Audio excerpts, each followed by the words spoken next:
Screen mirror windows to Roku TV. Hi everybody, welcome back to our channel. In this guide, I'll show you the procedure on how to screen mirror windows to Roku TV. To do it so, you simply want to make sure to watch this video right till the end.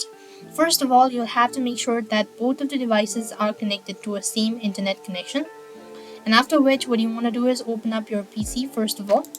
And you want to click on the bottom right hand side corner, or you can just type in Windows plus R and you could actually find the casting option. You want to click that out or enable the casting option.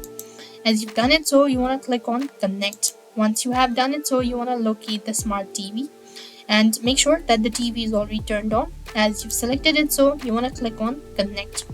Once you do the connect option, then you'll have successfully screen mirror windows to Roku TV. That's how you could do it. So I hope the video was helpful. Make sure to like, share and subscribe to our channel. Thank you for watching. See you in the next video.